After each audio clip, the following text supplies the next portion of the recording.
is kind of neat. And my network, BDSM Alive Radio Network, and actually all the shows that are on the network, which is like myself, my show, The Whip Appeal with Mistress Candy69, and the Mistress Black Velvet's Meeting Place is on there, and Rita is going to be on there also with her show In the Cougar Zone. So make sure you stay up to date and follow us everywhere, because I like to have the female-led and owned and operated kink network. So I'm actually looking for new talent to join the network. So if you're interested, you can send me an email at bdsmaliveradio@gmail.com, or you can email me personally at mistresscandy1969@gmail.com. So basically, you can kind of like find me, or just Google me on the internet. I'm pretty much everywhere. You can find me on my Facebook page, which I do have a new Facebook fan page, by the way. My other one I can't seem to get into since my other Facebook was like hacked or whatever. So if you're on Facebook, I have a brand new Mistress Candy69 Facebook page, fan page. It's nice to see that my fans are returning to me, I have to say. Having to start from scratch again fucking sucks, let me tell you. It's like, oh, but it's funny, last maybe like 2-3 years ago, I was on Instagram. I had a huge following. And then they fucking like blocked my account on there. So now I have like 2 Mistress Candies, because one of them's a backup. Like I have the real Mistress Candy69, and then I have at the real Mistress C69, but they're both the same person. It's just I had to change one or both of them, but I have 2 now, so make sure you follow both of them. And I don't know, guys, I'm kind of I haven't been online in a couple of days, and my OnlyFans page has been really busy. I've been making a good amount of money on there, like and I haven't really been on, which is awesome. So thank you. I appreciate who's ever been buying some stuff from me, which is awesome. So if you want to see something more personal, shoot Mistress a DM or a PM. I don't know how, direct message or private, whatever the fuck it is. And sometimes I take requests, as long as they don't make me too submissive. But, fans like to really get to know me, which is kind of cool. I think I now I've only had the page up for maybe like a month and a half, maybe 2 months max. I think I started like July 4th or something. So it's July, August, that's 2 months, just about. And I have like 42 fans, but I have like 64 followers. It's cool. So I don't know. I think I'm doing all right. Only fans say that I'm doing 78% better than most people in my group, I guess, on there. How they like rate your profile. So I guess I'm doing something right. They gave me like some stars or whatever. Only fans. So they say I'm in the top creator, which is kind of cool. So thank you. And I don't know what else I'm trying to think. I've been kind of busy on Twitter, like tweeting for the show, and of course, tweeting for myself or Mistress. And then I have the Whip Appeal, Twitter also, and then BDSM Alive Radio. So I'm kind of busy trying to like do a lot of promotion for Exxxotica, as well as Newsly, sponsors, of course, and talk about like questions and answers of people who actually ask me stuff. So there is some other questions, but I'm kind of taking like a break from reading them at the moment. Mistress has got like I don't know, kind of stony eyes, and it's hard to pay attention, so I'm just kind of like like so. But I don't know, I have to say, I have to thank all of you for really liking that photo of me wearing that blue PVC fetish dress. I plan to wear that one, the red one, and the black one all at Exxxotica. But the after party is where Mistress is going to have one of her probably signature dresses. I'm not going to tell you which one it is. Or I might even have something totally new this year to wear to the after party. I am bringing a new submissive, Erica, a cross-dresser that I've known for probably about 2-3 years now. And recently, Erica kind of showed Mistress some serious submissive behavior, and I decided to take on Erica as a slave. Okay.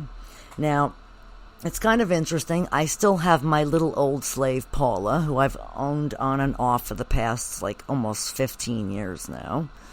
And Paula will be 75 in January. So it's kind of an interesting relationship. It's only strictly BDSM, TPE, and dominance and submission. There is no sex whatsoever with that submissive or slave. Basically, little old slave Paula does what it's told by Mistress, which is really awesome. And that's why I love obedient slaves. And Erica, actually is similar to Paula. So I actually have two good slaves. And it's kind of funny, they're both cross-dressers, right? So, but these two cross-dressers are not fetish cross-dressers. They're not into the cross-dressing for the kink either. They're what you call male to female, like they're transgender cross-dressers. So they really think that they're women, which is kind of interesting. So, it's kind of, so I guess you could say one is more femme than the other. The other one, I mean, look, Paula is not femme. Okay, I shouldn't have said that. Erica is femme. Paula is does it more because he doesn't want to be recognized, because he's recognizable in his, like, regular life. So he does it as a cover-up, like, gets to be someone else, paints his face up and everything. It's pretty awesome. So somebody once had said to me, "Oh, you're the mistress with the slave with the raccoon face." And I said, yes.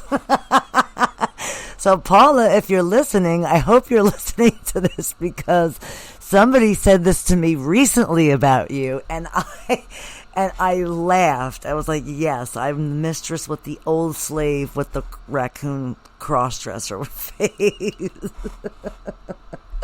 It was very funny. So, and of course, Erica doesn't really mind. Erica looks feminine to begin with. Erica is 6'1", I think 200 and not even, maybe 160 pounds, pretty light.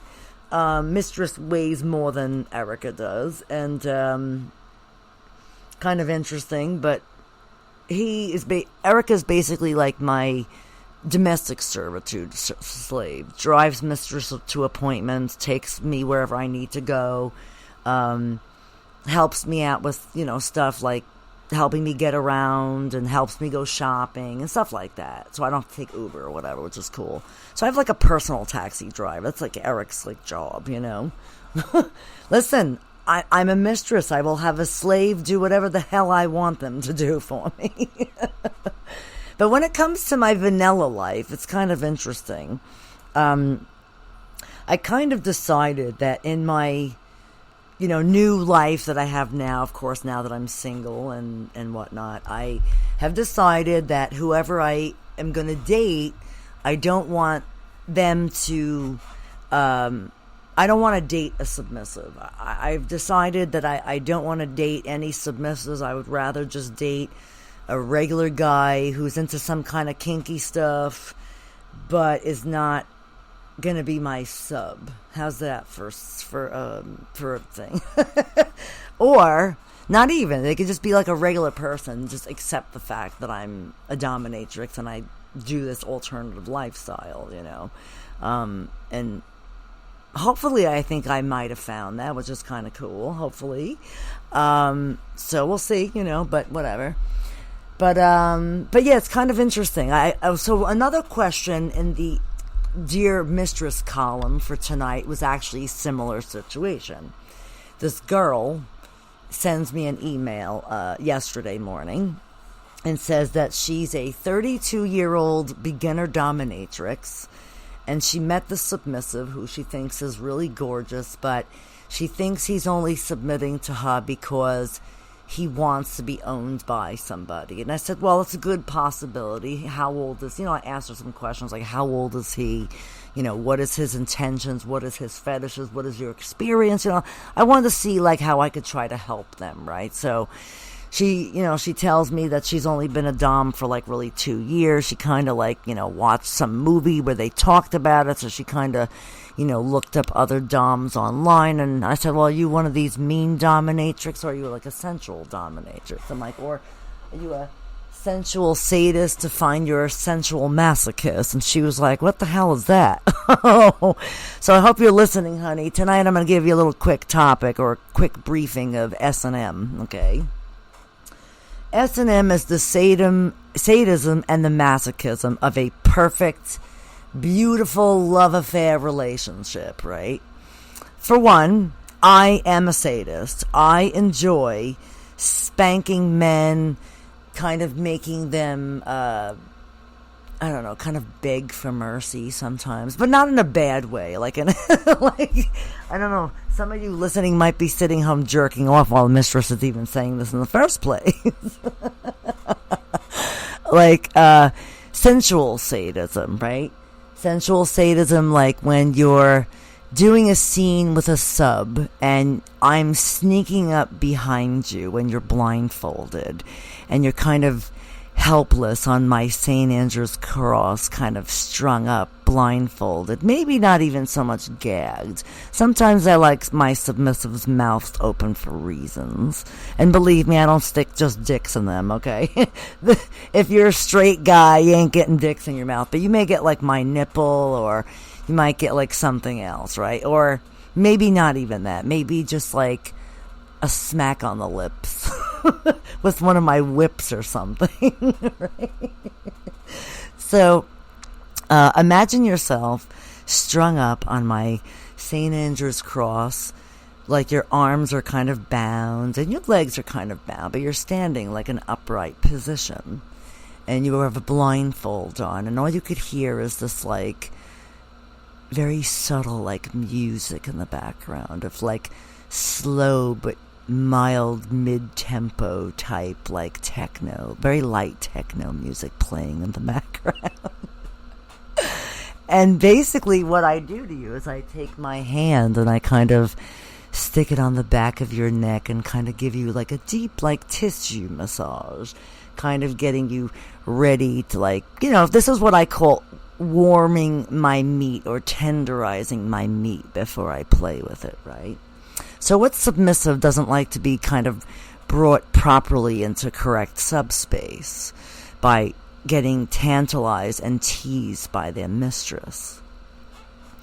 So imagine me running my fingers up the back of your neck and kind of bringing them down to the top of your traps, down to the rhomboids and the lats, and then all the way down to the tip of your spinal into your tailbone, and then kind of working my way to those soft, fleshy ass cheeks of yours, where I kind of spank them very lightly with my small little hands.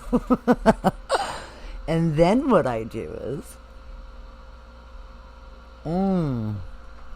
I had to take a sip of coffee. I kind of left you guys hanging for a hot minute.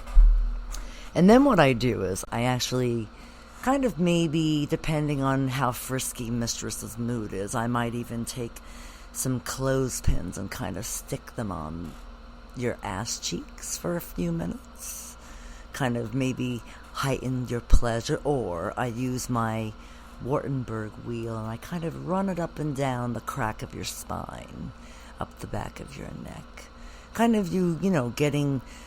Who has ever played with me in the past could tell you this is a very, very interesting aspect of the beginning of a scene with mistress, where I kind of get my submissive all soft and tenderized, so I can kind of not strike heavy, of course, but sensual sadism. I'm trying to bring pleasure but a little pain at the same time, kind of working with what's I don't want to like word this properly, working with my subject in a manner of getting them all sexual heightened and kind of preparing them for what's to come next.